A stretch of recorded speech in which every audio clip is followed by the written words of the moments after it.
Jokowi efek itu di mana? Di Pilpres atau di perolehan pileg? Kalau di Pilpres menurut saya bukan Jokowi efek, itu jabatan efek, bansos efek, intimidasi efek. Adian Apitupulu ngamuk tak terima. Kodari mengatakan bahwa Jokowi efek lebih tinggi dibandingkan dengan PDIP efek. Ngamuk ya, Pak. Ini kalau kita lihat hasil survei, Jokowi efek lebih kuat. Kenapa? Yang asosiasinya dengan Pak Jokowi surveinya lebih tinggi daripada kader dari Partai Banteng. Gitu. Tetapi ini kan masih posisi pada hari ini. Nanti akan ada pertarungan. Kalau kita menggunakan referensi di masa lalu, walaupun tidak persis, tetapi bisa diperbandingkan, ternyata Jokowi efek lebih kuat. Karena apa? Karena 02 Prabowo dan Gibran menang dibandingkan dengan calonnya dari Partai PD Perjuangan. Sudah ada pengalaman di Pilpres, bagaimana kandang banteng pun ternyata Pak Prabowo lebih menang di situ. Nah, saya tadi disuruh bicara, saya bicara, kamu potong. Moderatornya di sini. Iya dong. Di sini. Nah, sekarang saya bilang, ini bagaimana mungkin tidak alat ukur undang-undang mengatur ada 20% yang kemudian boleh mencalonkan. Kalau tidak sampai 20% tidak bisa mencalonkan. Itu alat ukurnya undang-undang jelas gitu loh. Kenapa dibilang lebih tinggi? Kenapa dibilang tidak boleh? poinnya tidak perlu kursi. Kalau itu rubah lagi undang-undangnya. Jadi kalau menggunakan nggak bisa kursi dong. partai sebagai indikator itu salah. Kursi bukan Dan indikator. Itu adalah tanda-tanda kekalahan. Kursi bukan indikator, Bang Adian. Sekarang giliran Anda bicara. Begini loh, sudah jelas undang-undang dan peraturan mengatur bahwa untuk bisa mencalonkan itu harus memiliki 20% kursi DPR atau 25% suara yang memiliki kursi di DPR. Itu artinya ada pengaruhnya jumlah kursi dan pengusungan itu. Bahwa yang dia maksud itu berbeda. Nah, kalau kita bicara pemenangan di era pemilihan langsung, kata kunci pertama yang biasanya diperhatikan itu adalah elektabilitas. Jangankan yang punya 2 kursi saja, yang nggak punya kursi pun bisa didukung karena dia punya elektabilitas. Misalnya waktu Ridwan Kamil belum jadi anggota Golkar, banyak yang dukung. Karena apa? Karena dia punya elektabilitas dan contoh seperti itu banyak di daerah-daerah yang lain. Kursi. Ya, bahkan sebetulnya alam pikiran yang menggunakan jumlah kursi sebagai indikator bagi calon gubernur dan wakil gubernur atau bahkan capres-cawapres itu sebetulnya salah. Misalnya pernah nih tahun 2009. Bagaimana dibilang salah aturan undang-undangnya? Sebentar. Ini saya belum selesai. Bukan, tadi belum selesai. Tadi juga belum selesai. Belum selesai. Saya tadi belum selesai, sudah lu potong.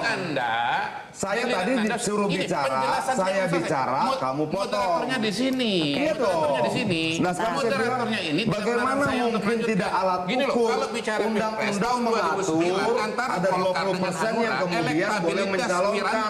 Kalau tidak sampai 20% tidak bisa mencalonkan. Itu alat ukurnya undang-undang jelas gitu loh.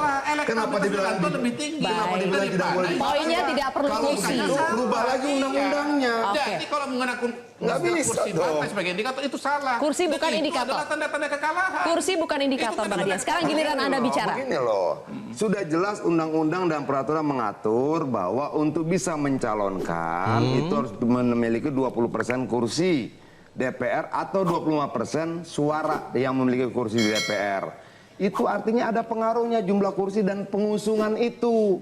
Bahwa yang dia maksud itu berbeda. Orang mau ngasih, lu punya uang 10, lu mau ngasih sama yang punya uang 2, itu urusan lain. Tapi bahwa undang-undang mengatur demikian. Baik. Kalau kamu tidak puas, rubah lagi undang-undangnya. Kamu kan sudah biasa merubah undang-undang. Bang Adian bicara syarat pencalonan ya. Kalau Bang Kodari bicara soal pemenangan itu tidak ditentukan oleh kursi. Pemenangan itu tidak semata-mata soal elektabilitas. Ini baru tanggapannya. Sebentar dong. Di dalamnya juga ada mesin partai, tapi di dalamnya juga ada program, ada gagasan dan sebagainya. Pasti. Gitu. Nah, sudah pasti. Sebentar dulu dong. Sudah pasti. Bagaimana mungkin kita bisa mempercayai elektabilitas orang bisa tinggi ketika gagasannya belum didengar orang? Ketika idenya kita tidak tahu. Lalu dari mana elektabilitas itu? Tapi sudahlah, ada metodologi survei, kita percayai saja. Begitu loh. Tapi sekali lagi saya ingin tekankan bahwa bagaimanapun juga kami PDI Perjuangan akan menghargai pilihan rakyat yang mempercayai kami 33 kursi Jawa Tengah. Baik. Itulah Adian Apitupulu yang begitu tidak terima atas gagasan Kodari berbicara mengenai cara pemenangan gubernur ataupun wakil gubernur di pilkada di suatu daerah. Namun demikian, Adian Apitupulu malah mengatakan tentang persyaratan maju di pilgub, yaitu harus melalui kursi. Ini sungguh tidak relevan dan memang Adian Apitupulu itu sudah kehilangan akal sehatnya di dalam debat kali ini dikarenakan kekalahan dan yang tidak diakui atas kekalahan itu dengan Jokowi efek, sehingga Adian ngamuk dan tidak mau mengakui atas Jokowi efek atau popularitas Jokowi lebih tinggi dibandingkan dengan PDIP. Jokowi efek, Jokowi efek, Jokowi efek itu di mana? Di Pilpres atau di perolehan pileg? Kalau di Pilpres menurut saya bukan Jokowi efek, itu jabatan efek, bansos efek, intimidasi efek, intervensi efek. Begitu tidak ada intervensi, intimidasi segala macam, kursinya 2. Lalu di mana Jokowi efeknya? Jabatan efek itu lebih tepat. Makanya ketika disurvei di Jakarta misalnya, ketika kemudian Jokowi sedang turun menuju akhir jabatannya, Prabowo menjelang pelantikan jabatannya, Prabowo efeknya lebih tinggi daripada Jokowi efek. Baik. Oke, Bang kalau Adian. begitu apa sebenarnya? Prabowo efek, Jokowi efek bukan, jabatan efek. Baik, biar lebih maju lagi pembahasannya. Iya. Kalau sampai terjadi lagi rematch, ada pertandingan antara kadernya PDI Perjuangan dengan orang yang disebut orang Pak Jokowi di Jawa Tengah, mau itu Ahmad Lutfika, mau itu Kaisangka, siap-siap saja PDI Perjuangan. Mbak, di partai kami, di PD Perjuangan, kita diajarkan untuk berpijak bukan bergantung. Bagaimanapun juga berpijak jauh lebih kuat dibandingkan bergantung. Ya, Adian Apitupulu sepertinya sudah kehilangan akal sehat dalam perdebatan kali ini dan sepertinya sudah bingung mau bagaimana ya untuk mengcounter daripada serangan-serangan para pembicara yang sebelumnya, di mana PDIP dikatakan sudah tidak punya kader, sehingga di dalam survei di Jawa Tengah saja tidak ada nama PDIP yang maju di dalam nama 3 besar di dalam survei LSI ataupun Kompas. Ini menjadikan Adian Apitupulu tentunya terpukul banget sehingga merasa kehilangan akal sehatnya dengan menyerang membabi buta kepada Kaisang. Ya, Kaisang dikatakan belum cukup umur.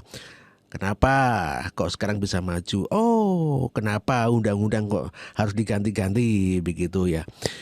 Ya, dia mengatakan dulu karena di sana di MK ada Paman Usman begitu, sehingga bisa merubah undang-undang di Mahkamah Konstitusi sehingga Gibran bisa maju di dalam Pilpres menjadi wakil presidennya Prabowo Subianto. Yang jadi pertanyaan saya adalah kenapa di MA padahal tidak ada Paman Usman? Beda dong, Mahkamah Konstitusi sama Mahkamah Agung, beda institusi, beda lembaga. Tetapi kenapa ya kok bisa mengizinkan daripada apa yang namanya umurnya gitu loh. Ya tentu saja hal ini ya karena kebenciannya kepada keluarga Jokowi sehingga yang diserang adalah Kaisang. Sebetulnya di MA tidak ada keluarga Pak Jokowi atau terkenal dengan namanya Paman Usman. Siapa sebetulnya yang bisa mengegolkan ataupun yang bisa memberikan